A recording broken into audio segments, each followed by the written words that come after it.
2 రోజులుగా కురుస్తున్న వర్షాలకి శేరిలింగంపల్లి తడిసిముద్దైంది. ఎడతెరిపి లేకుండా కురుస్తున్న భారీ వర్షాలకు లింగంపల్లి రైల్వే బ్రిడ్జ్ కిందకు భారీగా వరదనిచ్చేరింది. దీంతో లింగంపల్లి నుంచి గచ్చిబౌలికి వెళ్లే వాహనాల రాకపోకలకు తీవ్ర అంతరాయం ఏర్పడింది. బ్రిడ్జ్ కింద నుంచి వెళ్లే వాహనాలను అధికారులు దారి మళ్లించారు. బ్రిడ్జ్ కింద నుంచి ఎవరు వెళ్లకుండా బారికేడ్లు ఏర్పాటు చేశారు.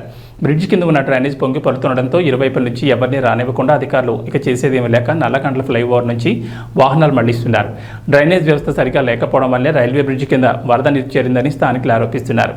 ఏటా వర్షాకాలంలో ఇదే పరిస్థితి కనిపిస్తోందని చెప్తున్నారు. బ్రిడ్జి కిందకు వరద నీరు చేరకుండా శాశ్వత పరిష్కారం చూపించాలని అధికారులకు ఎన్నిసార్లు చెప్పినా వారు పట్టించుకోవడం లేదని చెప్తున్నారు.